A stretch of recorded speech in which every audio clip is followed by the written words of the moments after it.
What are some of the best practices? Like what companies come to mind, like in your consulting world or in even in your coaching world, as you see and talk to clients, like and you can name companies or not name companies, but just in terms of like, okay, what have you seen, which is sort of the new in thing or the sort of very unique and creative ways in designing on board, if you have any stories or examples. hmm I'm going to share. It's interesting because typically we think that more trendy, up and coming companies in industries and sectors that are sort of the moment do a good job. It's interesting because what I've noticed in the last few years is more of those antiquated industries are the ones that are really dealing with themselves and upgrading how they are onboarding people.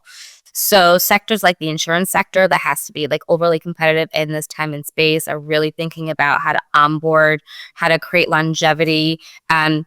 It's industries where people are retiring out soon and they haven't had a lot of like influx. So it hasn't been cool to work there.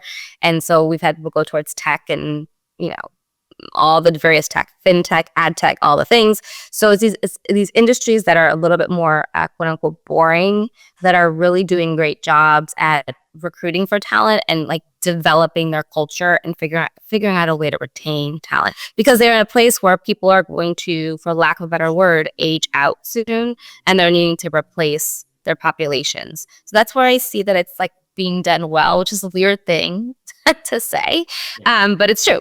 So those are the spaces. The places where it's really challenging for people are the industries that are constantly in flux. So retail spaces, which is where I grew up and still do a lot of work. So I saw a lot of coaching clients in that space and a consulting client as well.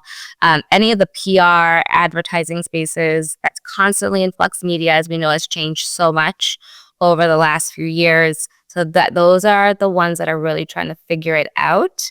Um, and then also, I will say that the art space is really doing a good job at thinking about how to recruit and maintain Gen Zs. Yeah.